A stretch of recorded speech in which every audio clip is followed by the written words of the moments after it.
شوی دی.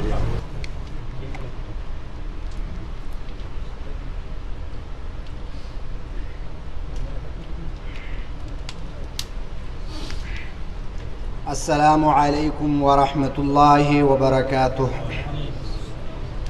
الحمد لله وحده والصلاة والسلام على من لا نبي بعده. أما بعد فأعوذ بالله من الشيطان الرجيم. بسم الله الرحمن الرحيم. فألف بين قلوبكم فأصبحتم بنعمته إخوانا. وعن أبي هريرة رضي الله تعالى عنه قال قال رسول الله صلى الله عليه وسلم: إن الله تعالى يقول يوم القيامة: أين المتحابون بجلالي؟ اليوم أظلهم في ظلي يوم لا ظل إلا ظلي. رواه مسلم. زما ګرانو محترمو عزتمندو استاذانو علماء کرامو، د دنیا کې چې څومره نعمتونه دي او څومره شویونه دي دا د پناه کېدونکي دي او دا ختمېدونکي دي. او الله رب العزت فرمایي: ان الساعة لآتیة لا ریب فیها. او یقینا قیامت خامخا راتلونکی دی او په دې کې هیڅ شک نشته دی. او الله رب العزت د قیامت په باره کې فرمایي چې 50,000 کاله اوږده ورځ ده او ډېره سخته ورځ ده. د عایشې رضی الله تعالی عنها روایت دی. عایشہ رضی الله تعالی عنه فرمایي: سمعت رسول الله صلى الله عليه وسلم يقول: يحشر الناس يوم القيامة حفاة عراة غرلا. قلت يا رسول الله الرجال والنساء جميعا ينظر بعضهم إلى بعض؟ قال: يا عائشة الأمر أشد من أن يهمهم ذلك. وی رسول صلی الله علیه وسلم فرمایل چې د ورځ د قیامت به ټول خلق لغل او بربند سرتور سر پخپیاب لخپو راپورته شي. نو عایشہ رضی الله تعالی عنه تفوسو کو: ای د الله رسوله، دا خلق سړي او زنانه به یو بل ته نه ګوري؟ دا خو به یو بل ته ګوري. رسول صلی الله علیه وسلم ورته فرمایل چې عایشې، دغه ورځ به دومره سخته وي او دومره هیبتناکه به وي چې یو بل به د کتلو نه غافله وي، چا به چاته سوچ نه وي. که موږ او تاسو سوچ وکړو په دنیا کې یو څه مصیبت یو هیبتناک حالات راشي، نو انسان داسې غافله غوندې شي، خپل ملګری خواته یو هغه نه پېژني. او بیا د قیامت ورځ دومره سخته او دومره تکلیف.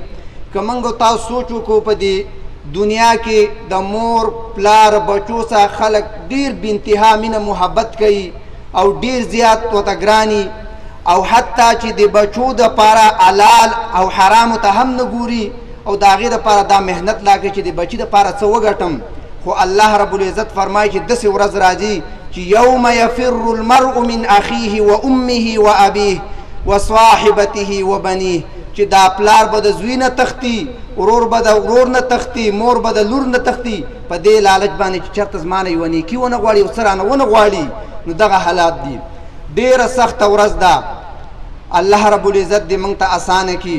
که موږ او تاسو سوچ وکړو په دې دنیا کې معمولي ګرمي څومره تکلیف یې موږ ته یوه ګنټه نور ته انتظار نشو کولی، او هغه ورځ چې نور به راښکته شوی او دومره تکلیف به چې هر سړی به په خپلو خولو کې ډوبي او دا ډیر زیات بې انتها تکلیف به. خو د هغه نور د بچ کېدلو دپاره لکه موږ دلته په دې دنیا کې ګرمي تیارۍ د هغې دپاره د اسبابو ضرورت دی، او هغه دپاره اسباب لټو، د ګرمۍ دپاره اے سی ټیک کوو، نور پنکې برابرو، داسې د تیاره دپاره رڼا انتظام کوو. نو داسې رسول صلی الله علیه وسلم موږ ته فرمایي چې دغه د قیامت د ګرمۍ دپاره، د قیامت د نور د بچاو د پاره د سوري د پاره ډیر اسباب دي د هغې نه یو سبب چې کوم دی هغه نه زما موضوع ده چې مسلمانان په خپل منځ کې مینه محبت کول دا د نور نه د ګرمۍ نه د بچاو یوه ذریعه ده. ابو هریره رضی الله تعالی عنه فرمایي دا ما چې مخکې کوم آیات مبارکه حدیث مبارکه ولستو ابو هریره رضی الله عنه فرمایي وی رسول صلی الله علیه وسلم او فرمایل الله رب العزت به د قیامت په ورځ ارشاد او فرمایي اين المتحابون بجلالي څه شو هغه مینه محبت کوونکي خلک زما د رضا لپاره مینه محبت کوي هغه خلک څه شو اليوم اظلهم فی ظل چې نن وله زه د خپل د سوري د لاندې سوری ورکم هیڅ یو سوری د عرش نه علاوه به نور سوري نه او الله رب العزت فرمایي چې زه وله د خپل د عرش د سوري د لاندې سوری ورکم. بل حدیث کې راځي هغه د ابو هریره رضی الله تعالی عنه حدیث دی قال رسول الله صلی الله علیه وسلم والذي نفسي بيده لا تدخلوا الجنة حتى تؤمنوا ولا تؤمنوا حتى تحابوا أولا أدلكم على شيء إذا فعلتموه تحاببتم افشوا السلام. ابو هريرة رضی الله تعالی عنہ حدیث دی وزما دی د هغه ذات په هغه رب باندې قسم چې زما روح د چا په لاس کې دی تاسو جنت ته نشئ داخلي دی تاسو پورې چې تاسو ایمان نه راوړی مؤمنان شوي نه وئ نو جنت ته نشئ داخلېدلی او تاسو ایمان هغې وخت پورې کامل کېدی نشي چې څو پورې د یو بل سره مینه محبت نه کلی چې مینه محبت هم د یو بل سره وکړو نو تاسو به کامل مسلمانان جوړ شئ.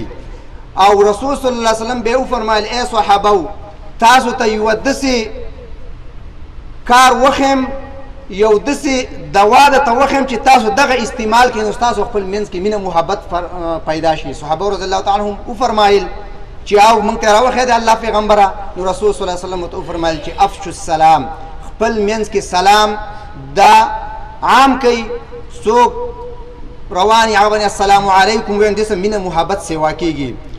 زما محترمو مینه محبت په خپل منځ کې د الله رضا دپاره کول دا یو عبادت دی دا د قیامت د نور او د قیامت د سختۍ د بچاو یوه ذریعه ده. نن سبا موږ او تاسو مینه محبت کوو دا نه چې نه کوو خو دنیا دپاره کوو د دنیا لالچ او تاسو به تجربه کړي کم محبت چې د الله رب العزت د رضا دپاره هغه ټول عمر قایمي او که چېرته دغه محبت د دنیایي فایدو لپاره دا یو وخته پوري نو پکاره چې موږ مینه محبت وکړو دا موږ چې دلته راغلي یو دا موږ نه یو بل پیژنو خو صرف د دې قرآن په ذریعه باندې موږ راغونډ شوي او د الله رب العزت دپاره محبت کوو او بیا خاص ګرځه د اشاعت التوحید والا سره علماو سره د الله رضا دپاره مینه محبت کوم ځکه حدیث کې راځي څوک چې چا سره محبت کوي نو هغه ته دا وایي چې ستا سره محبت کوم. یو وخت داسې ټیم ختم شوی خو صرف 2 منټه دپاره یو وخت داسې و چې دیو سره ما دومره کینه او بغض کاوه په صوابۍ کې ما حفظ کاوه او د شیخ شازمین رحمه الله هغه به ترجمه کوله د هغې هغه اواز په موږ باندې بد لګېده او اصل وجه دا و چې دیو سره زموږ ناسته پاسته و د دیو هغه منشور موږ ته پته نه وه خو زموږ په ذهنونو کې داسې خبرې کېنولی شوي وې چې دا د دین نه یو سیټ ته روان خلک دی خو دلته چې موږ ریاض ته رالو او زه درته په الله قسم خورم چې ما به د 2 کسو په مخ کې خبره نه شوه کولی چېرته به چې کم کسان ناسو یا مړی به شی نو زه به پټېدم ما چې څوک ته ونه وایي چې خبره وکړه او نن د هغه سبق او د هغه درس برکت دی چې زه نن دلته ولاړ یم دا خبرې کوم. یو کس و د درس دغه نه زه بار ونیوم د دې ترجمې څه پیدا نشته دی وایي ټوپۍ خلک نه پسروي.